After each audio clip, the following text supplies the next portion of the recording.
हिंदी व्याकरण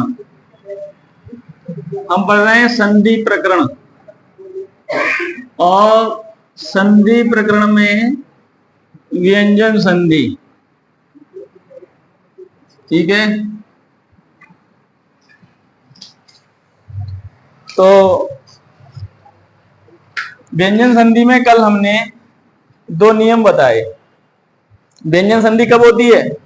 व्यंजन संधि होती है जब पहले पद के अंतिम वर्ण और दूसरे पद के प्रथम वर्ण में कहीं व्यंजन हो, ठीक है। यहां स्वर हो तो यहां व्यंजन हो, यहां व्यंजन हो तो यहां स्वर हो, और दोनों तरफ या फिर व्यंजन हो। ऐसी स्थिति में क्या होगी बेटा? व्यंजन संधि होती है। बहुत ही सरल सी बात है ये, तो है कि नहीं है? तो कल हमने इनको नियम बता दिए थे कुछ। जैसे पहला नियम हमने बताया था कि यदि किसी भी वर्ग का पहला वर्ण, किसी भी वर्ग का पहला वर्ण योग करे किसी भी सघोष वर्ण से, किससे? सघोष वर्ण से। पहला वर्ण किसी भी सघोष वर्ण से योग करे तो क्या होता है? तो इस पहले का किसमें? तीसरे में आदेश हो जाता है, ठीक है। अब बात आती है कि ये सघोष वर्ण कौन कौन से हैं? तो प्रत्येक वर्ग का तीसरा, चौथा और पांचवा जो वर्ण होता है वो सघोष होता है कि नहीं? इसके अलावा या, रा, ला, वा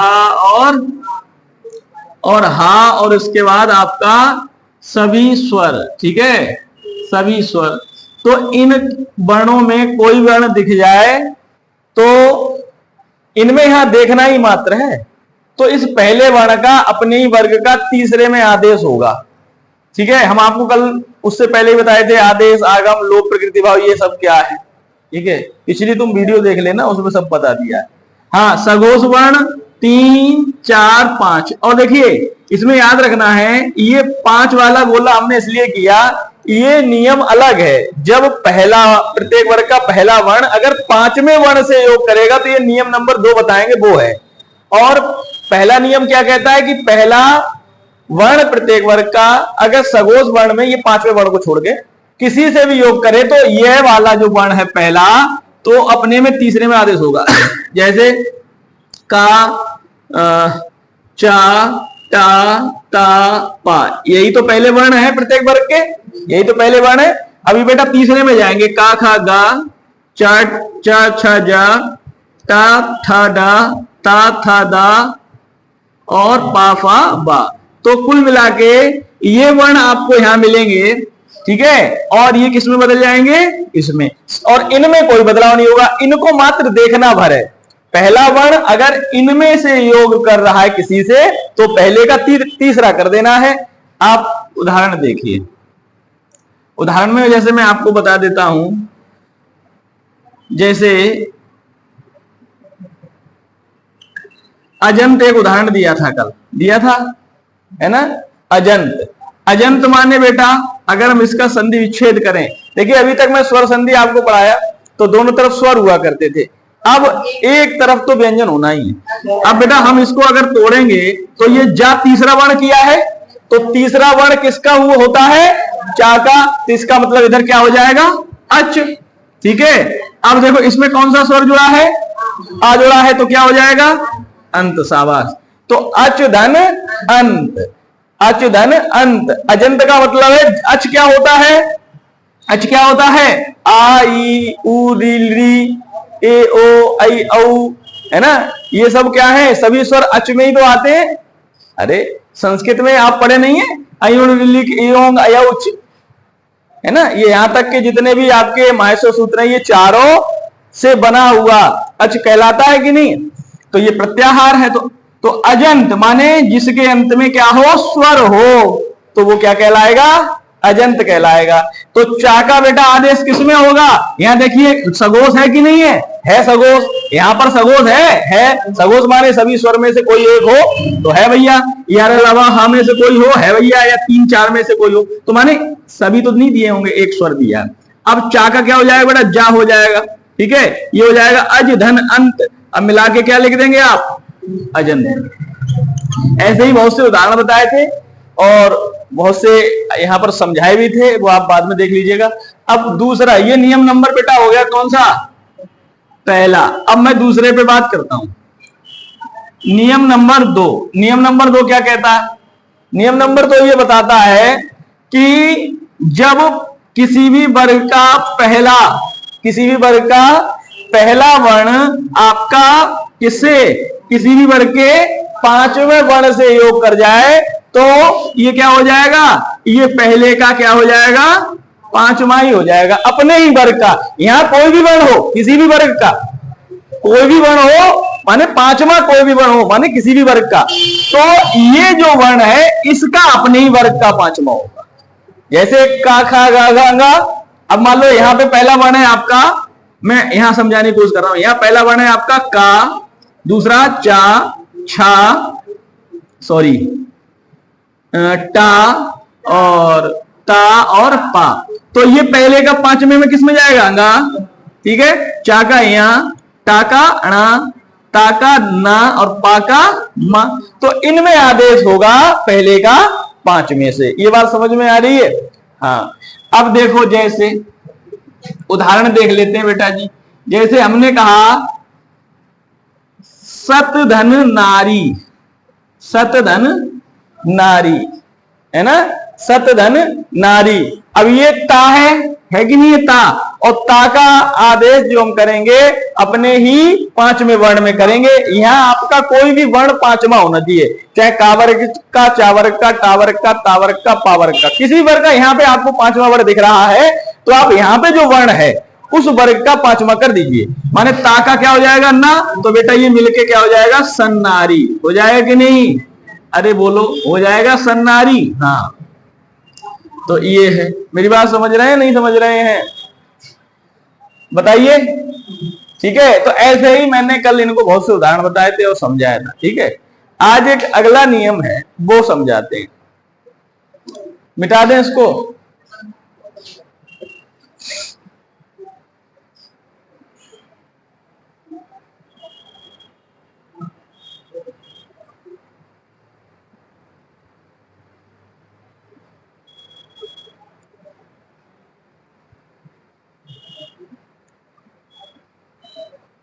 चल रहा है, चलें, कहां तक रोकोगे और छोड़ोगे। हाँ, तो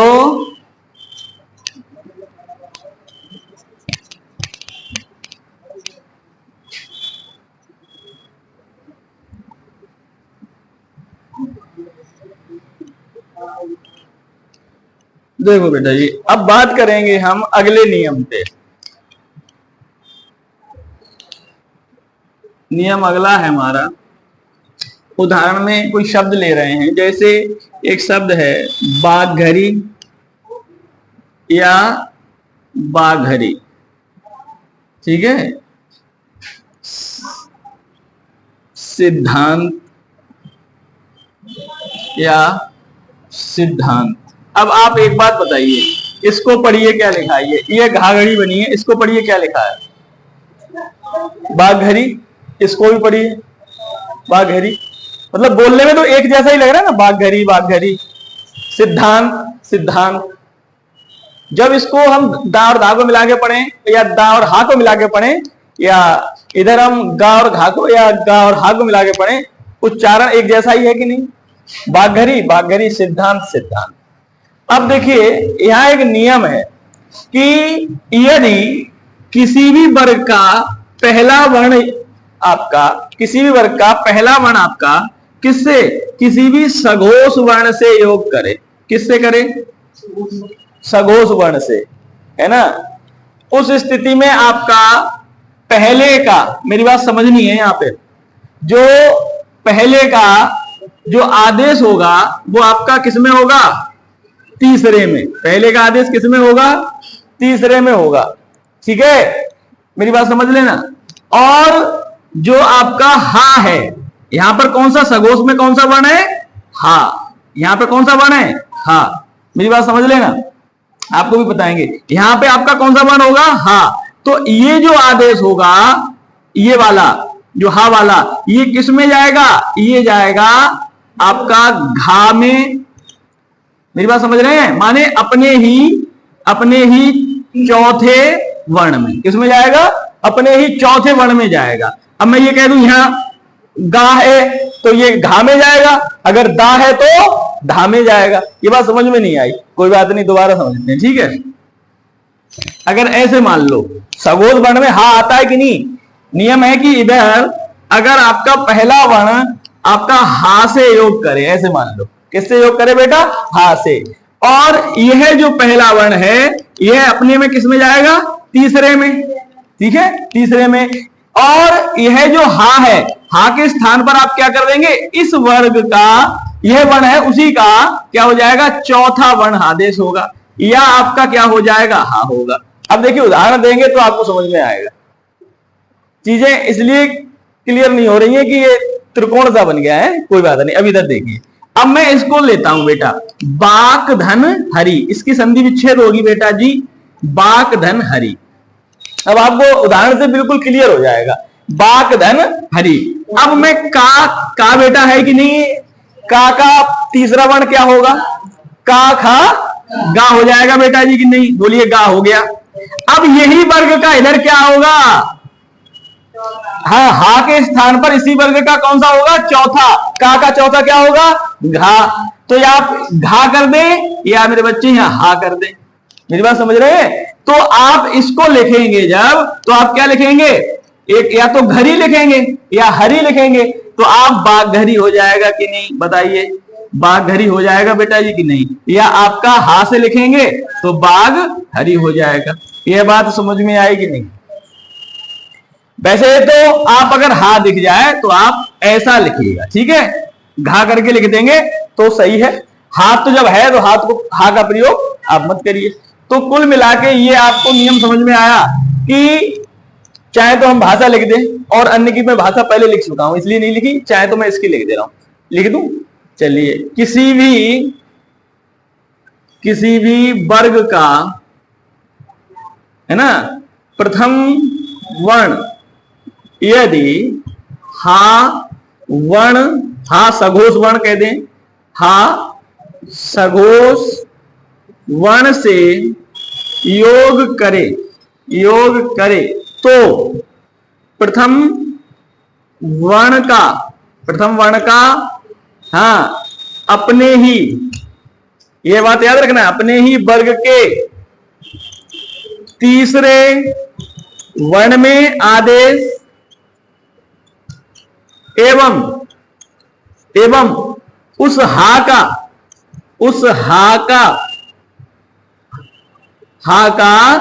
प्रथम वर्ण के ही चौथे, हाँ शाबाश, चौथे वर्ण में आदेश होगा। ये बताओ, ये भाषा जो थी वो मैं समझा चुका था कि नहीं? वही तो मैं लिख दिया हूं, कोई किताबी भाषा नहीं है ये समझाई हुई भाषा, जो आपको समझाया उसी को लिख दिया। मेरी बात समझ में आ गई मेरे बच्चे? ये बात समझ में आ गई। अब ऐसे ही आप लिखेंगे सिद्धांत, ऐसे ही क्या लिखेंगे? सिद्धांत। देखो बेटा, तो ये हम लिखेंगे सित धन हांत, सित धन हांत। अब बेटा क्या होगा? ता के स्थान पर हम क्या लाएं? बोलो, दा लाएंगे कि नहीं? शाबाश, दा ले आए बेटा जी। और हा के स्थान पर ता का चौथा धा, तो क्या हो जाएगा बेटा? धांत। अब बताइएगा, मैं लिख दूं सिद्धांत? आपको समझ में आई ये बात कि नहीं? सरल है कि नहीं? ठीक है, तो ये बातें हैं आपकी सरल। बताओ, और देखो एक आध उदाहरण और ले लो। जैसे बेटा जी हमने लिखा अझीन, क्या लिखा? अझीन। अब आप इसको बना के दिखा सकते हैं अझीन को? ऐसे ही बोल के दिखा दो, चलो मुंह जवानी करिए, क्या संधि विच्छेद क्या होगी? बताओ, बता दो। मान लो वो तो आप देख रहे हैं, हाँ नहीं, अचधन क्या करेंगे? हाँ देखो, ये देखो, अचधन हीन। हाँ, अच धन हीन, हा से हल। हाँ बेटा समझ में आया, अच धन हीन। अच से माने स्वर से जो हीन है वो अज्हीन है। तो कुल मिला के बेटा ये चा किस में जाएगा, चा छा जा तीसरे में जाएगा। अरे बोलिएगा तीसरे में जाएगा। और बेटा जी हा किस में जाएगा, इस चा के चौथे में, माने चा छा झा, तो ये झा में जाएगा। कुल मिला के आप मिला के जब लिख देंगे तो ये अज्हीन हो जाएगा। अरे हो जाएगा कि नहीं। हाँ बताओ कोई बात कठिन है क्या। एक तो आपका नियम तीसरा ये होता है,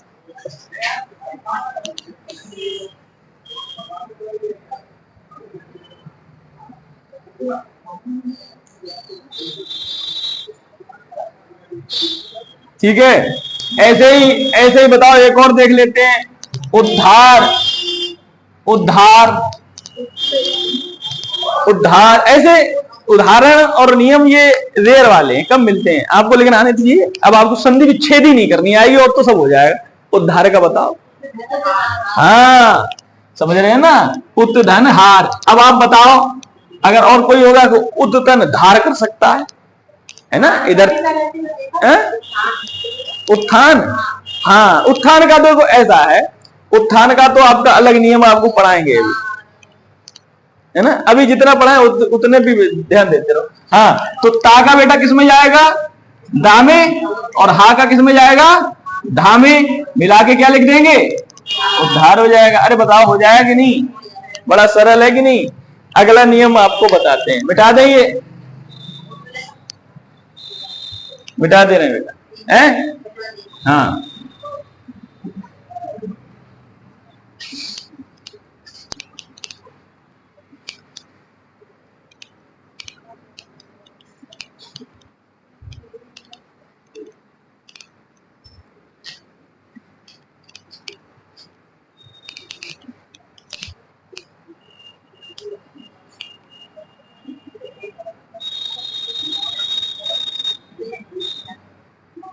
नियम नंबर अगला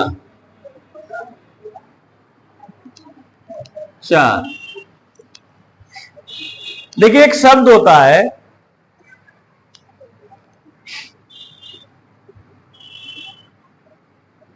कज्जल, एक शब्द है बेटा कज्जल। इस वर्ण को क्या कहते हैं आपको बताया था मैं, बताओ कोई है। अरे लो वर्णमाला में पढ़ाए थे, कौन से। हाँ द्वित वर्ण या द्वितीय व्यंजन बोलते, शाबाश। द्वित बताए थे कि नहीं है। हाँ तो जहां पर समान वर्ण ही कोई एक साथ प्रयोग हो रहे हो, जिसमें एक स्वर रहित और एक स्वर सहित हो, ऐसी स्थिति में बेटा क्या कहेंगे, द्वित।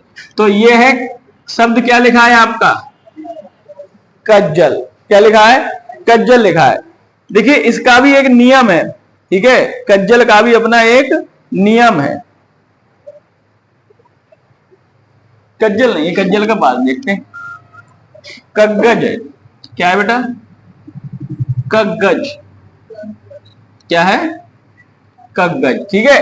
अब देखिए, अब इसको समझना है यहां। इसकी अगर हम संधि विच्छेद आपसे कहें करो तो क्या होगी, संधि विच्छेद में आपसे कहूं करो तो क्या होगी,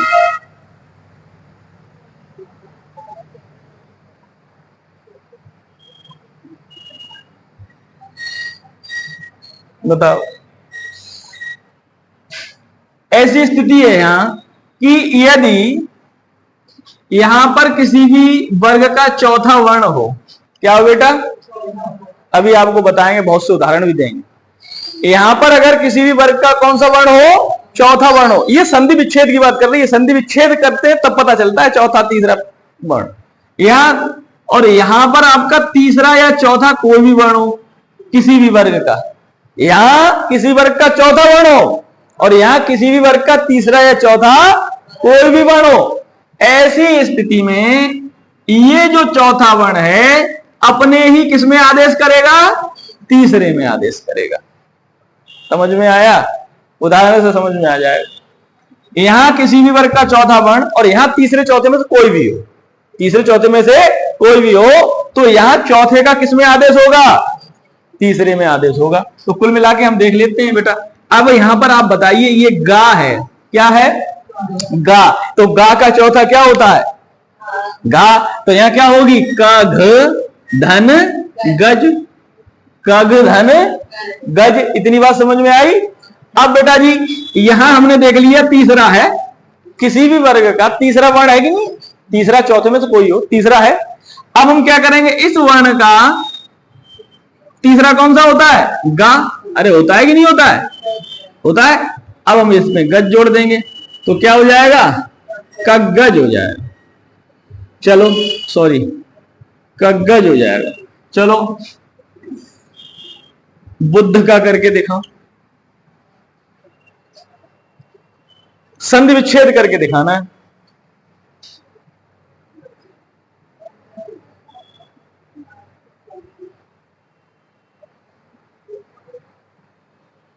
संधि विच्छेद।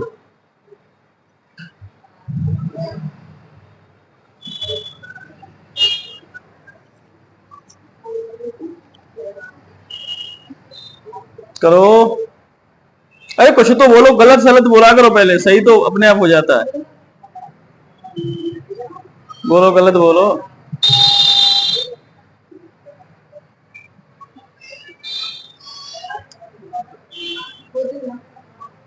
बू बू दा धन धा।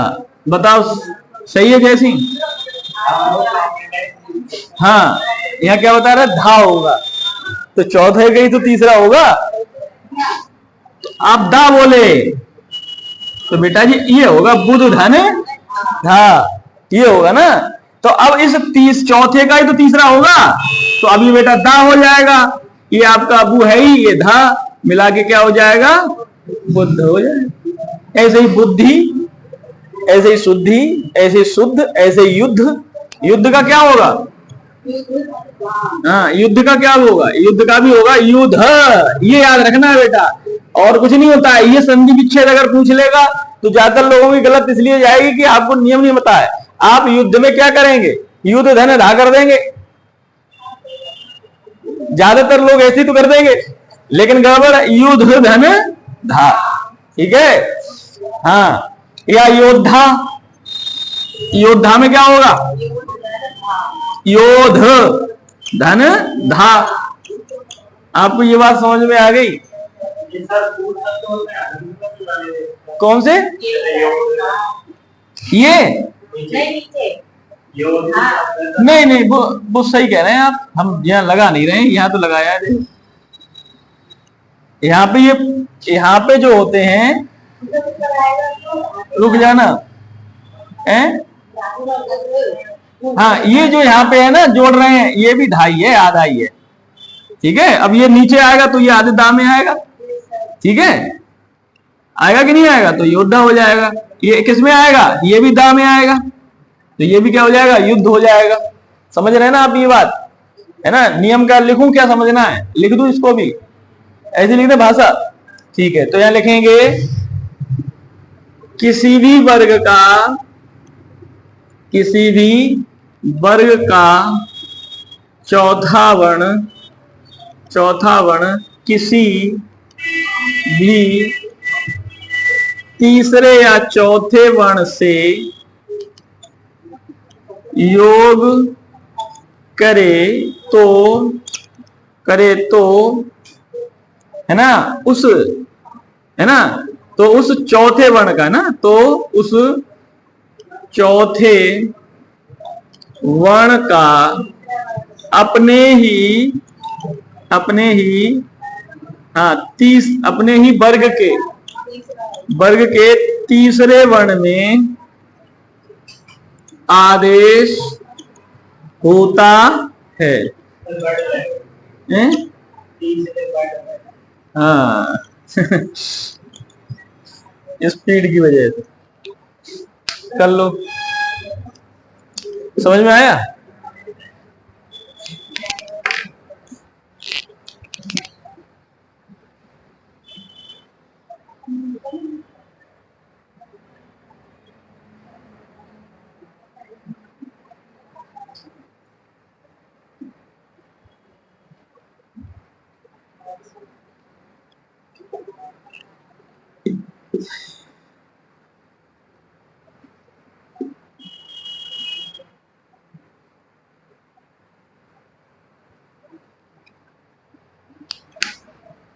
ये बात समझ में आई कि नहीं?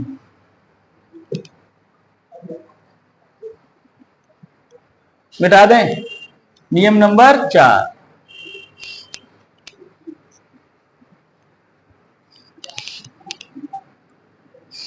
तो कल कौन कौन नहीं आएगा? हैं? सब नहीं आएंगे? आएंगे। अच्छा, अरे कल कुछ भी हो, लेकिन आप लोग क्या पता, कोई दिन तो देख के थोड़ा ना छुट्टी करते हैं। सर को बताने थोड़ा नहीं काम चलेगा। सर हमें कुछ नहीं बताते, नहीं तो हम भी छुट्टी कर लिया। हाँ हाँ। नियम नंबर अगला है 5। नियम नंबर कौन सा है? 5। सब लोग एक साथ दिक्कत में बताओ, बस ये है नियम नंबर 5। देखो नियम नंबर 5 क्या कहता है।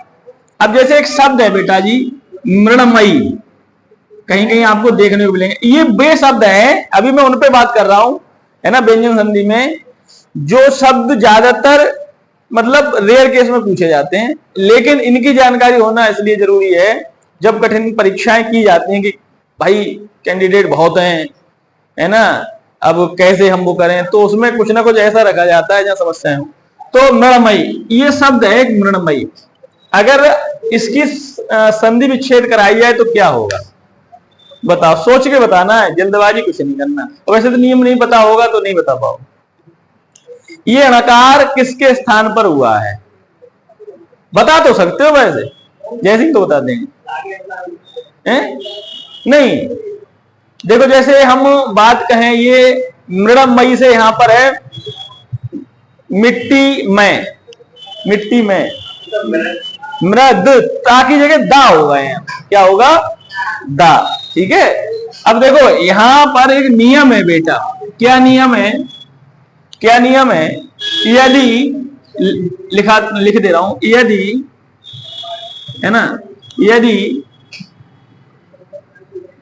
विकार के साथ, यदि विकार के साथ,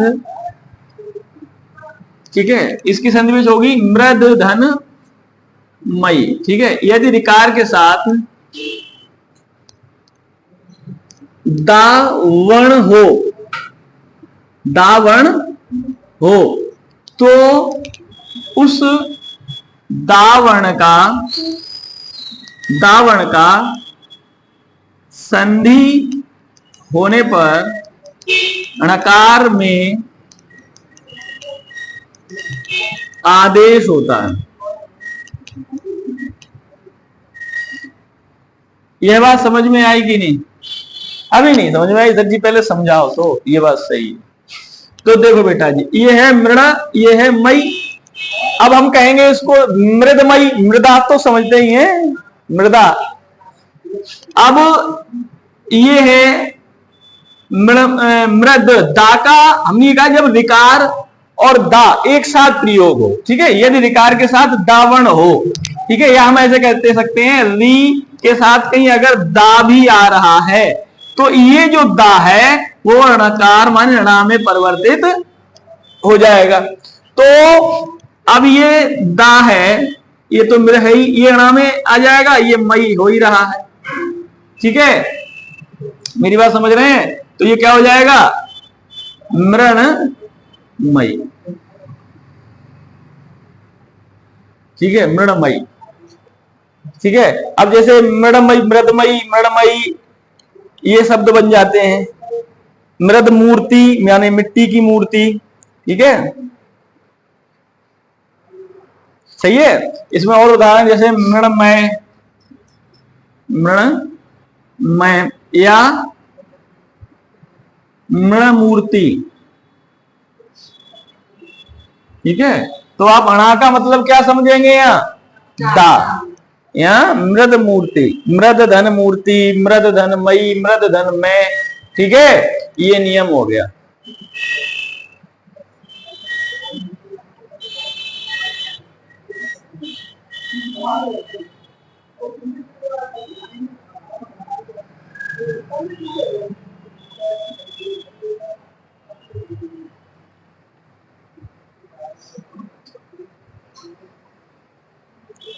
बोलो, समझ में आ रहा है? चलिए कुछ उदाहरण और देख लेते हैं, इनमें से मिल जाए तो।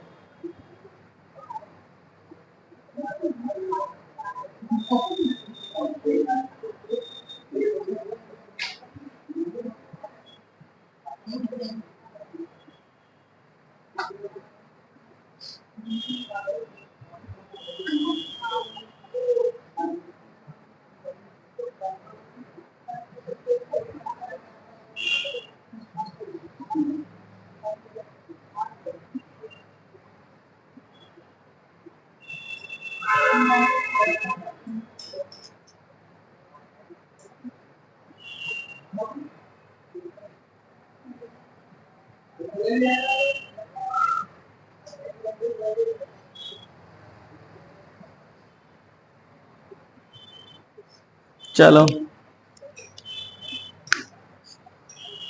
चलो अब नियम ही देखते हैं, है नहीं उदाहरण इसमें, इतने ही हो सकते हैं, इसमें नियम में कम ही मिलते हैं। अगला नियम बेटा देखते हैं, अच्छा ज्यादा है तो ठीक है। हाँ बेटा ये देखो अगला नियम है 6। देखो ये नियम अलग है, 20-22 नियम पढ़ाएंगे आपको, ठीक है, आराम पढ़ते चलो। देखो नियम नंबर 6 क्या कहता है, यदि इस मकार का माने मां, मकार माने क्या होता है मां, ठीक है, योग किसी भी बेटा व्यंजन वर्ण से हो, व्यंजन वर्ण किससे हो, किसी भी व्यंजन वर्ण से यदि होता है तो व्यंजन वर्ण में याद रखना स्पर्श वर्ण मान लो, ठीक है, स्पर्श वर्ण, स्पर्श तो कौन से होते हैं 25 होते हैं, और मां का अगर योग किसी व्यंजन स्पर्श वर्ण से होता है उस स्थिति में ये मकार दो प्रकार से बनता है, मैं आपको बताया भी था जब संधि की संधि विच्छेद की थी तो आपको बताया था समधन्धी, एक तरफ मैंने कहा अनुस्वार, एक तरफ का मैंने पंचमाक्षर, तो वो नियम इधर ही से लागू होता है। तो ये बेटा जी मकार या तो आप अनुस्वार में परिवर्तित कर दीजिए, ठीक है, या आप इसको पंचमाक्षर, तो पंचमाक्षर कौन सा प्रयोग करेंगे, जो बाद में वर्ण है उसके आधार पर, जो आपके द्वितीय पद में जो भी वर्ण है बाद में जो जुड़ रहा है योग कर रहा है उसका पंचमाक्षर कौन सा होना चाहिए उसका करेंगे। मेरी बात समझ में आई कि नहीं? अब जैसे हमने आपसे कहा ही था, अब हम आपसे कह दें समधन्धी, ठीक है, समधन्धी, तो इसको समधि मत बोलने लगना, है ना। हाँ तो ये क्या है, मकार का या तो आप लिख दीजिए अनुस्वार के रूप में, या मकार का आपका धा है और धा का पंचमाक्षर क्या होता है ना, इन दोनों रूपों में टूट जाएगा, तो इसके आधार पर तो ऐसे बेटा संधि हो जाएगी और इसके आधार पर ऐसे संधि हो जाएगी। बात समझ में आई? ठीक है, हाँ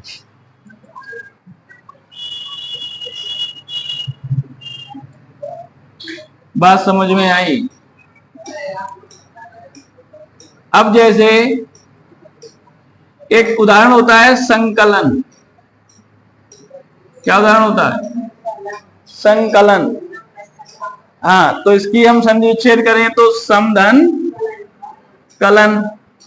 अब आप बताओ अगर ये मां करेंगे अनुस्वार के रूप में और पंचमाक्षर के रूप में तो ये अंगा आएगा, आएगा कि नहीं आएगा, तो ये हो जाएगा संकलन, और ये हो जाएगा अगर आप ऐसे लिखना चाहें ऐसे हो जाएगा, ठीक है,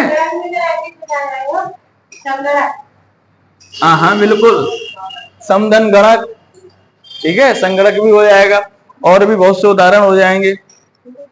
अब जैसे कौन सा हो जाएगा संगति, संगति हो जाएगा, ठीक है, संगति, और कौन सा हो जाएगा संचय, संचय, ठीक है, और परंतु, परंतु भी हो जाएगा बेटा, है ना, संपूर्ण, संपूर्ण भी हो जाएगा, क्या हो जाएगा, है ना, संपूर्ण, ठीक है। मैं अभी यहां ऐसे लिख रहा हूं, आप अगर इसको तोड़ेंगे तो समधन करके ही लिखेंगे, तो आप अनुस्वार में तोड़ दीजिएगा या उसमें तोड़ दीजिएगा, जैसे पंचमाक्षर में। अब ये है सम संगति है, तो ये कैसे जाएगी? समधन गति। ठीक है, समधन गति संधि करेंगे तो संगत ऐसे भी लिखा जाता है बेटा, और संगति आपका ऐसा चाहे तो ऐसे भी देखने को मिलेगा कहीं कहीं। ठीक है, बात समझ पा रहे हैं कैसे लिखा है मैंने? ठीक है, हाँ, जो पूरा वर्ण होता है वो नीचे होता है, समझ रहे हैं ना?